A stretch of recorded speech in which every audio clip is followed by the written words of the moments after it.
Cricbuzz Chatter, first test, day 3, Chepauk, India versus Bangladesh, and decisive moves made today by India. You'd have thought at the end of the second day that was a fair thing to say too, but at the end of day 3, India sitting in the driver's seat, way ahead of where Bangladesh could be. And as usual on Cricbuzz Chatter, I have my young friend with me. Young Dinesh Karthik joins us, cricketer, uh, Instagrammer, commentator, food critic, but also, as we've seen today, pitch and weather critic par excellence. Hi, DK.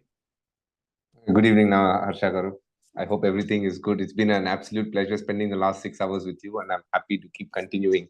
And please tell me you enjoyed the pitch report, Harsha. You've been part of this industry for 30 years, maybe 35 years. How did you feel the pitch report was, the standards that we have set? Doesn't matter, Abhay. You did well. Well done. Just so you know the background, all of you are watching, Dinesh Karthik said on the pitch report today that the ball will start turning at 15:30. Now, Ashwin had already bowled before that, but at about 28 seconds after 3:29, Ravindra Jadeja was given the ball to bowl. So I suspect there might have been some inner messaging through old contacts from DK. But let's come back. 81 for 3 overnight India, and we saw two fantastic innings, and India were in a position to declare, setting Bangladesh 515. 200s there today on a little card like this. You'll only see one name, Shubman Gill, 119 not out, but there was also a sixth test 100 for Rishabh Pant. Shubman Gill got his fifth. And what struck me, DK, throughout this was the ease with which they were playing. There was one chance that Shubman Gill gave in his, that Rishabh Pant gave in his 80s, but otherwise they batted with ease. And it just seemed that there was nothing at all in this on this Chepauk track. You don't want to be a Bangladesh bowler today. It felt very hapless, very insipid, very dull in terms of what they could produce. But those are the aspects from a Bangladesh bowler point of view. From an Indian batter point of view, Shubman Gill and Rishabh Pant were delicious to watch. Some of the shots that they played, very attacking in their mindset. At the start, Harsha, you and I both thought they were a touch cautious. They didn't play any extravagant shots. But there was a switch that happened when they got to their 50s. Man, they played some serious shots, Harsha. Like the moment they press the accelerator, when they go from third, fourth, they quickly reach the sixth gear. It's not like the old ambassador car you used to drive. It's like tuck, tuck, tuck. It just goes. And then it just zooms after that. Some of the shots they really played, jokes apart. I enjoyed how Rishabh Pant went about it. Gill played with the tempo, which said, if anything bad is there, I'm going to put it away. But Rishabh Pant was converting like good length balls, normal fast bowlers behind fine leg for six. Shakib Al Hasan comes, cut for a boundary. Okay, he says, let me just bowl something into the pad at least for a single to lele behind next to deep square leg for a four. Like to get that amount of power behind, you have to collapse and get your hands underneath the ball. The bat swing needs to be perfect. He generates as much power in front, as much power at the back as well, which is quite extraordinary to say the least. Before we get into a comparison of the two innings, Abhay, I never had an ambassador, but I did have a Standard Herald two-door. I means my family had a Standard Herald two-door. That means you have to push that first seat to go and sit at the back, but you won't know because in your garage, I see the kind of cars there might be. So you may not be aware of the reality of old middle class India. But let's come back. Let's come back. I absolutely enjoyed it. But like we did yesterday, DK, there are certain shots that stood out. You've briefly referred to them. Let's start with Rishabh Pant. I think when he gets going, especially against the spinner, he was very severe on Shakib. I mean, Shakib didn't look like this was a world-class bowler taken almost 250 wickets. But he was hitting him like he was hitting a punching bag, wherever he wanted, as and when he wanted. But the shot that stood out for me among the many that Rishabh played was that sit-down flick over long leg, fine leg almost. It went for six. And it's a shot very few. I mean, you are a very inventive batter yourself. This year we saw that other reverse flick as well, and you play that scoop too. So you can tell us why that scoop was so special, because it didn't seem to get a lot of power behind it to the naked eye, and yet it went for six. Two players do that very well, Harsha. So the first concept is using the speed of the ball. So you don't need to give it as much power, but more direction. The most important aspect of that is your backlit needs to collapse. So when you're batting and you're looking to line up to a ball, you're always trying to get on top of it so that you can control it. In this, the opposite process happens where you need to collapse to get under it so that you can pull it over the deep fine legs fielder. Surya Kumar Yadav is the other player who uses the shot to very good effect. In T20 cricket, he does it, but Pant has this extraordinary ability to use it in Test cricket. And it's a very good shot because a lot of the time, a fast bowler, if he's not able to do much outside the off stump, will look to tuck you up for room. Now, that ball is the most effective one to go over deep fine leg, and he's done it really well. He picks and chooses moments to do it. But again, the beauty of his shot making, like you said, the great shot, the best shot probably was the one where he hit Hasan Mahmud for a six. But the four of Shakib Al Hasan, and he did it twice, to generate power as well is a skill in itself. Even though there was deep square leg, he wasn't even able to come around to cut it off. Tells me that is phenomenal. That requires a lot of skill. And what a way to come back to Test match cricket. The last time he played Test match cricket almost 2 years ago, he got a 90 also, I think, against Bangladesh. But 109 in 128 balls was a mature innings. He blocked a lot. He picked his balls to choose. But I could not help thinking that when he was blocking the ball, he was almost saying, I can hit this one too, but I'm blocking it for now. You got the feeling he could hit the ball whenever he wanted. But I just think it is an extraordinary story. Someone who has come so close to death as Rishabh Pant, I would imagine, doesn't even know what pressure is. And now that he's come back, or doesn't even know, it might seem a crude way to put it, but doesn't need to know what pressure is because he's seen something far worse. Something that luckily we have not had to come face to face to, so we'll never understand what that is. But he's always played with freedom. Now there is an additional side to it, and he's back to playing the format that I think even today he is at his best in, which is with Test match cricket. It's one of the greats, one of the most beautiful stories of our time. That post the accident, I think this young man grew up overnight, but the determination with which he came back, he got fit. I think DK, you might have been talking about how slim he looked when he came back to cricket. He's looking fit, he's looking fine. It has been a privilege just to see this young man come back. I must admit, Harsha, before the IPL started this year, I went to play a few practice matches in Alur in Bangalore. So there, I was speaking to some of the trainers, and when they said that they had given the NOC for Rishabh Pant to go ahead and play IPL, I was a tad bit reluctant about, not reluctant, not sure if he could make it, because they kind of hurried it up. I think it came to a stage where he was feeling good, but they were also not 100. They were 100% sure is what they'll say, but I don't think it was like sure. He's ready. It was like, I just hope everything is okay, and that's always the case when after an injury somebody goes back. And knowing Rishabh Pant, I'm sure towards the end of the process he was done with everything that they had done in terms of rehab, and he pushed them to say, just let me go and play. I haven't played for a long time. So I thought high speed running, turning more importantly, and the lateral movement while keeping, these three things will be a challenge for him. And straight away, first game itself, he did all three and showed he was okay.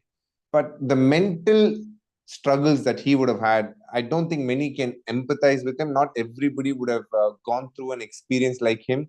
And add to the fact that at a very young age, he's lost one of his parents as well. All this has made him a very responsible person, but also stubborn at times, because he is the big decision maker of everything in his life. You can see that when you interact with him. He's very strong minded, very self confident, likes to do things his way, and that has shown in his cricket as well. When he's come in and he's just felt like he's just taken off from where he left off. Maybe a first couple of games in IPL was a bit rusty, but post that, even during the World Cup, he played how he played. And the one thing about him that you can never discount and will be part of him till the time he finishes is that word that we all use, that X factor in him. Under pressure, you don't know what to expect from a Rishabh Pant. He could just come out flying. And that's a very important attribute to have. And why I say that is, if you're the opposing captain and you've taken 3 wickets and you suddenly see Rishabh Pant walking in, you actually don't know what he is going to do on a given day. There's always a method to most players, but he defies that. And that's what makes him really special, according to me.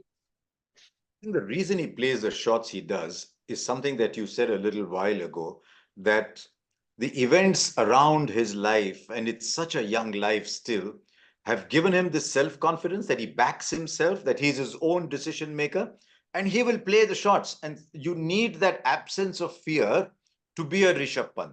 If you had fear in you, if you worried about outcomes, you wouldn't be Rishabh Pant. So And also remember, it's been Harsha, fantastic watching him. Yeah. there were two people who got hundreds today. And both did it in contrasting styles in terms of how they reached it. Rishabh Pant played a shot on 80, a sitter was dropped, but after that also he didn't stop. He just kept playing shots, and you made that reference during commentary as well. And Gill did it in the most orthodox way possible, two different ways. There are many ways to skin a cat. Rishabh Pant did it Rishabh Pant's way. I'll come to Gill in just a moment. We have a Cricbuzz Chatter question, which is interesting. Let's take a look at it. Right, Aditya Bhandarkar. DK Harsha, love your banter. It's okay, Aditya. I indulge with my young friend. Here's a tough one, he says. There's never a tough question, Aditya. There's only a point of view. 6 centuries, 4 overseas, 11 half centuries, 5 90s, there's an 89 to go with it as well, just 33 tests. Is Pant already India's greatest wicketkeeper in Test cricket? There's a couple of emojis after that. The popcorn, you might have got the wrong Karthik. It was Murli Karthik who loves popcorn. This is Dinesh Karthik. I have an issue with the wording of the question. Is he India's greatest wicketkeeper batsman? Better? We might debate that. Is he India's greatest wicketkeeper?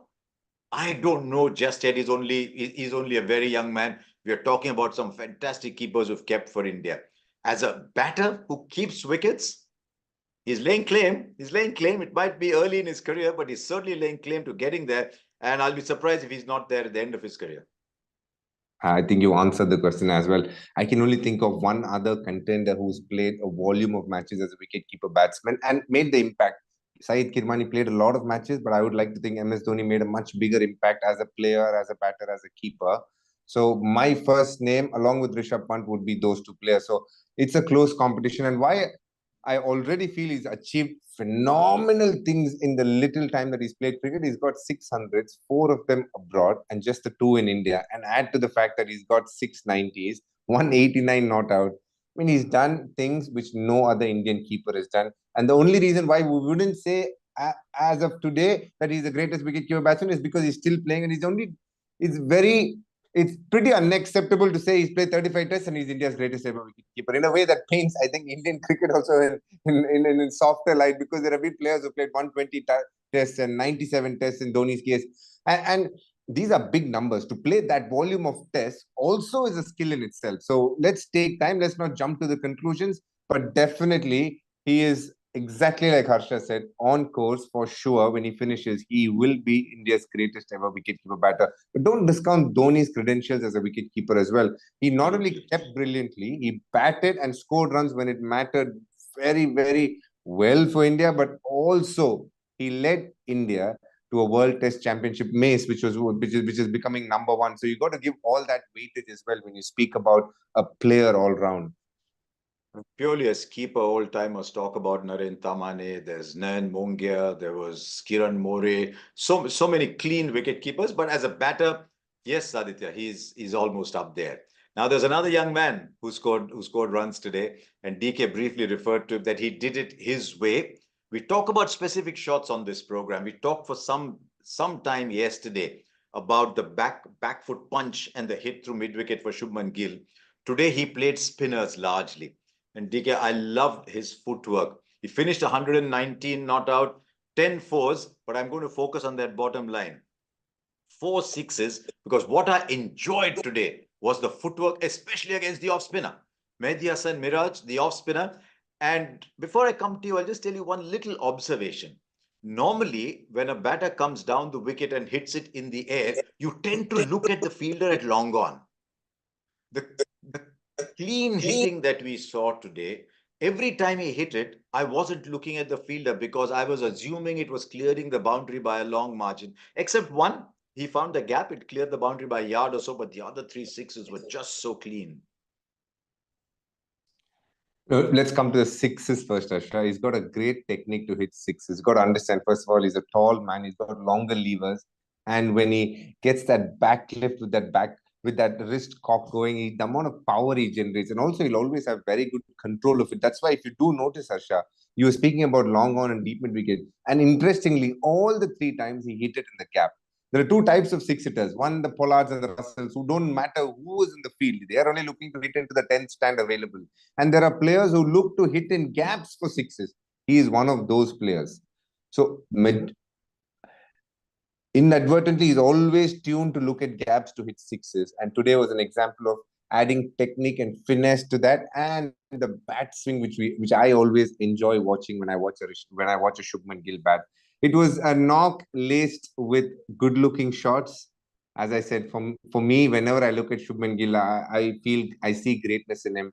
It is only him in challenging conditions that I will assess him, because otherwise nobody can stop him. The kind of shots that he plays, how he gets on top of the ball, technically there is not much. His work ethics is outstanding. So I don't see any reason why he could fail in any format that he plays.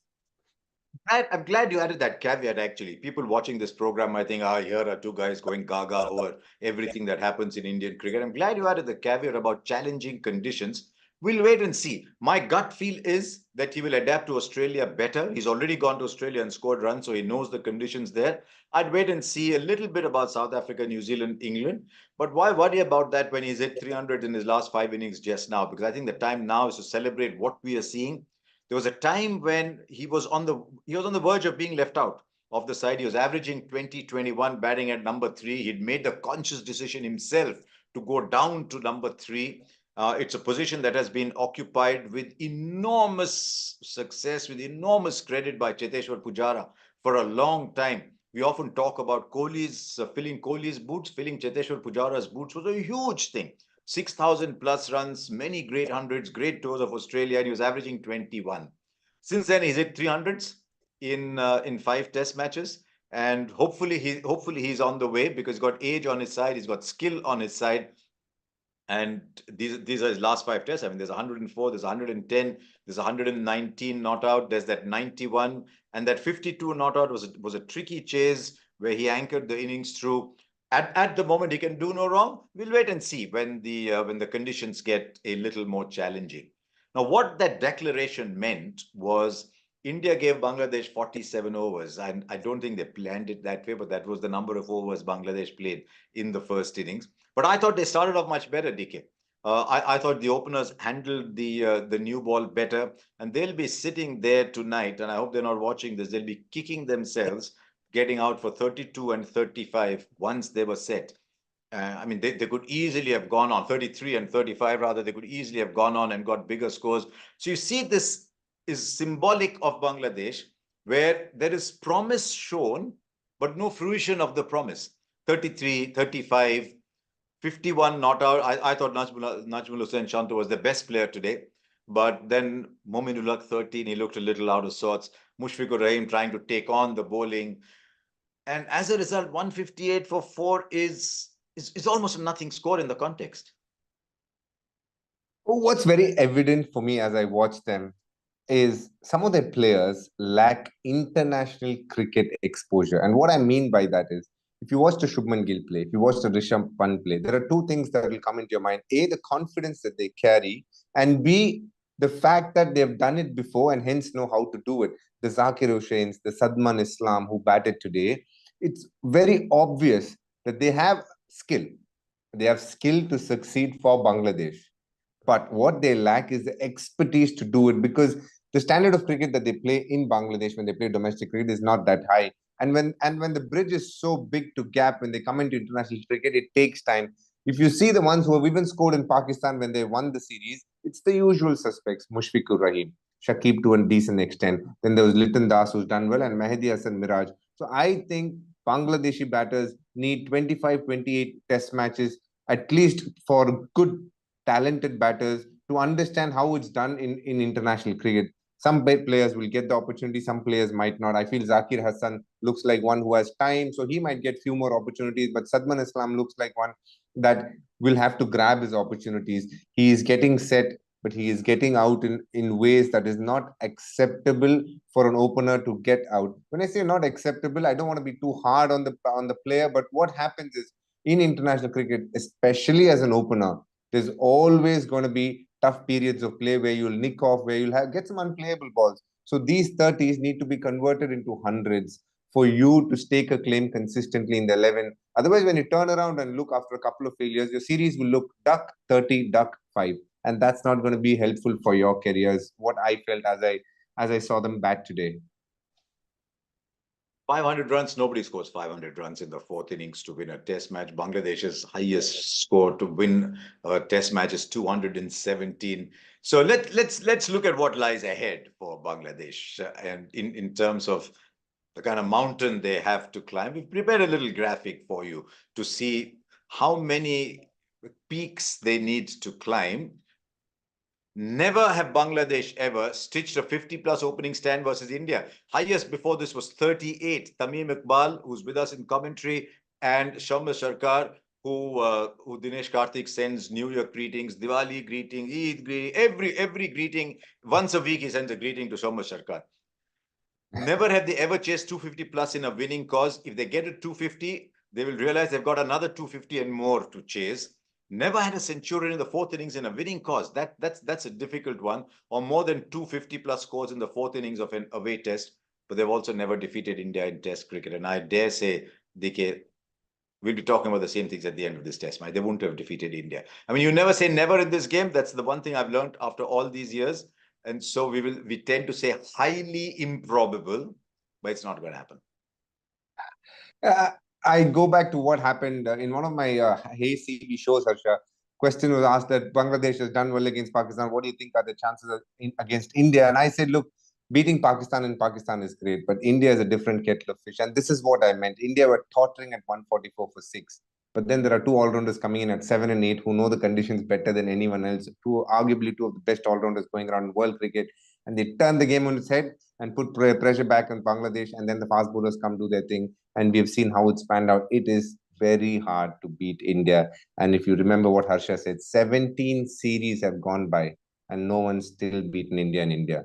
There's a story behind it, and there's a reason behind why it happens that way. And Bangladesh, with every passing day, will find it tougher to beat India in Test cricket for this series at least. Okay, time to put young DK in the hot spot then. Let's see what the editors put together for you.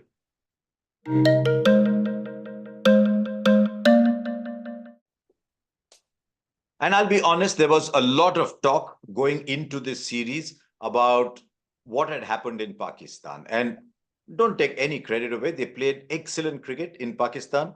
Once coming back from a first innings declaration, winning a match after the home side had declared in the first innings, then coming back from 26 for 6 to win a game. So from that point of view, outstanding cricket in Pakistan. But did that take away a sense of caution? And did it add a sense of adventure to their cricket? Could they have come here, instead of coming full of confidence, could they have almost come here thinking, yeah, we can, bravado? I don't know. I mean, these are questions that the fans want to ask too. You know, Harsha, when you keep failing at something and you keep coming back to it and you keep gaining confidence from other places, every time you come back to cross the hurdle that you keep failing at, you will start with confidence because you've achieved various things, and that will help you start. And then at the first marker which says, oh no, it's going to be hard, your mind will play tricks with you and say probably it's not going to be possible, yet another failure, and it'll show you all the ways possible to say how all you could fail from there on. And I felt Bangladesh went through that psychological process this test. They came, they won the toss, they were happy, they started well, 30 for 3, a little bit of a partnership. Luckily, Rishabh Pant got out, 2 wickets again, 144 for 6. That was their moment. They get India all out for 180, score 200, 220. Maybe they would have fought a lot better. Then those two all-rounders come in, Ashwin and Jadeja, do their thing. And you just felt slowly but steadily, the belief started drifting away.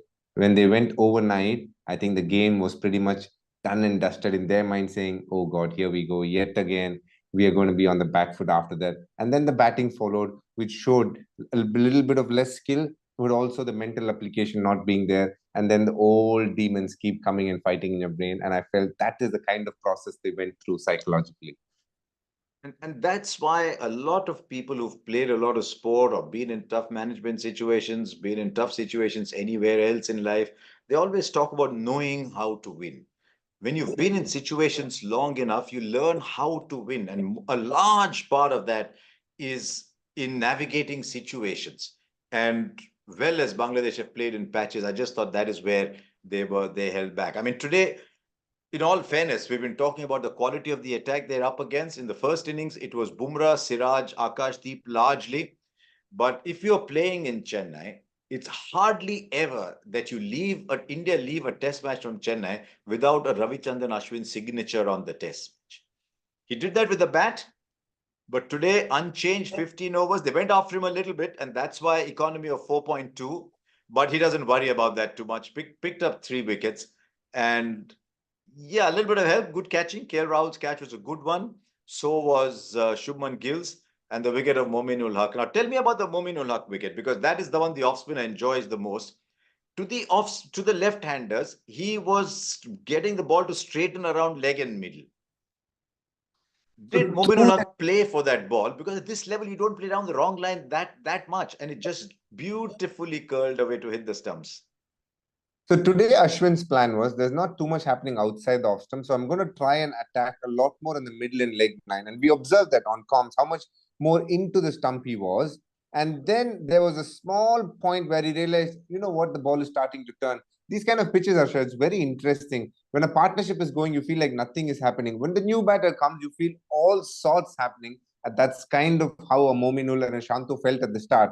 And once he found turn from around the off stump, fourth stump, that's when Ashwin becomes a menace to deal with, because he can get the ball to turn from fourth stump and get bounced. So he always scares you with the defense and the sweep. And hence, if you look to do anything silly other than that, you can lose your wicket.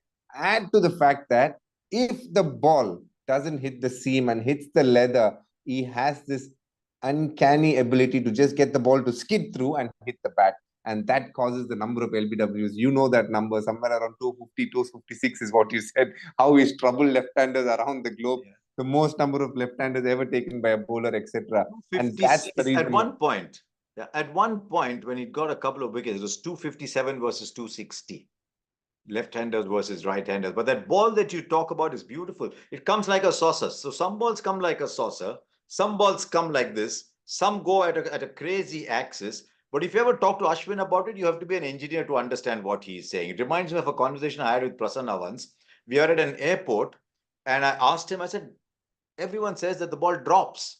When a good spinner bowls, the ball drops. And he says, you're an engineering student, let me explain it to you. Literally, he took out one napkin, took pen and paper, and he started drawing the forces on a cricket ball. He said, this is the force going, this is the gravitational force. The resultant force will go in this direction, and therefore it will fall in this direction. And I said, yeah, Ashwin reminds me a little bit of that. But he bowled beautifully today. Before we end, there's one thing I think we need to address, which is the quality of the catching that has helped India's bowlers. And I was very happy that young Yashasvi Jaiswal, if he can continue catching like this, then he strengthens that cordon. Gee, that was some catch. Top catcher. At gully is probably one of the toughest places to field in the slip cordon, because the wider you get, you can't see the ball from the bowler's hand. So you have to literally pick it up from the bat and the bat face. And that makes this catch very special, because going away to his left slightly low, putting his hand out, very happy for him. And most importantly, those kind of catches literally turn the game on its head. And it kind of happened. They got momentum after that wicket, and they got 3 wickets post that. A superb catch, and his ability to get down low is what made that catch so special. And also, Asha, I want to ask you, actually. There were 4, in fact 5 bowlers in display. How did you enjoy the rest of the bowling attack? What do you think of Akashdeep and Siraj today, Asha?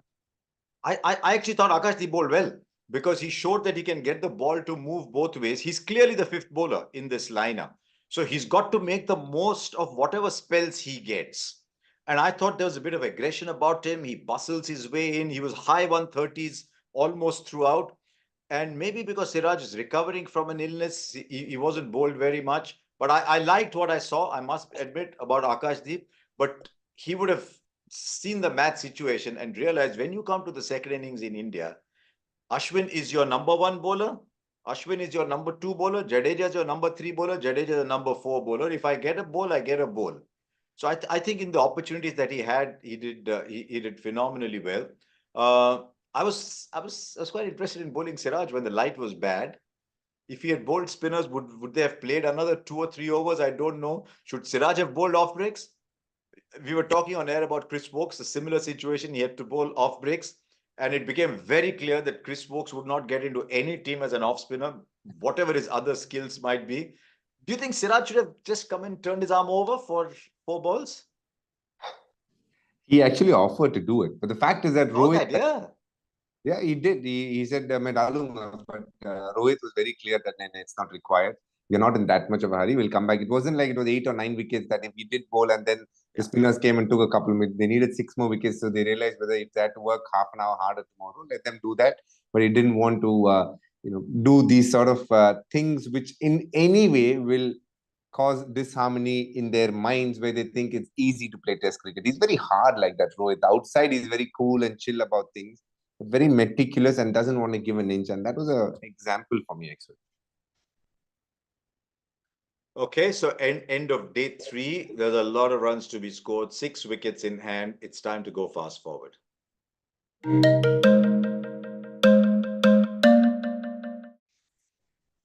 Now, normally at this point, I ask the cricketer, the cricket observer, almost the cricket tragic in Dinesh Karthik to examine what is likely to happen the next day. But today I'm going to ask him to put on another hat, which is the predictor hat.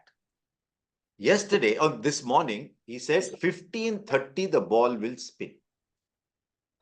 It's almost like a good Chennai school student getting centum in mathematics. 3:30 ball will spin. Now tell me tomorrow, what time will the game get over? I'm assuming good weather. So how do you see this game panning out? Around 1 o'clock, Harsha. That's that's a brave call actually, because there's a bit of batting to come. 9:30 to 11:30, 12:10. You're talking about 27, 28, another 15. You're talking another 35, 40 overs is what you're saying. 45 overs is what I think will last. Yeah. You see it gripping, turning a little bit more tomorrow, because definitely Jadeja got a couple to turn. You talked about the bounce for Ashwin. There was a bouncer almost that he bowled off a length that that Pant could not stop. So do you see more of that happening? 100%, Harsha. And that's why day 4 and day 5 is always hard work on Chepauk wicket. It will get slightly slower as well. It was very dry on top, Harsha. It wasn't where it was rock hard. You can see it slowly but steadily. The cracks are showing a little bit. Red soil doesn't disintegrate like the black soil, but it becomes a touch powdery. And that you could feel today itself, and slightly dry as well. So there will be turn. It might be slightly slow, and that will frustrate the bowlers to a point. But with those kind of situation, what does happen is all it takes is 1 wicket, and then things happen very quickly because a new batter will find it really hard at the start. There you are. We're talking about 1 o'clock, and we're not saying this out of disrespect for Bangladesh. Let's be honest. On Cricbuzz, there is always respect for whoever plays the game. It's just that we're talking 4th of the afternoon. It's going to get a little more difficult. There's only 6 wickets in hand, about 40, 45 overs. I think is a fair assessment, unless there's a burst from Bumrah early. They lose a couple of wickets in the first 10 minutes. It might get over before that. But Shanto has batted very well. There's Shakib, there's Liton Das, there's Mehdi Hasan Miraj. So there's a little bit of batting to come. This is where we are. 357 runs needed. I think we can put that number aside. But 2 days of cricket left. This game moved far too quickly on day 2 for Bangladesh to have any other option. I think it's pretty safe to say that at the end of 14 test matches between India and Bangladesh, they wouldn't have won any. They played well in patches, but we'll do that post-mortem tomorrow. So thank you very much for joining Cricbuzz Chatter, and we will be with you at the end of the test match, we believe sometime tomorrow afternoon.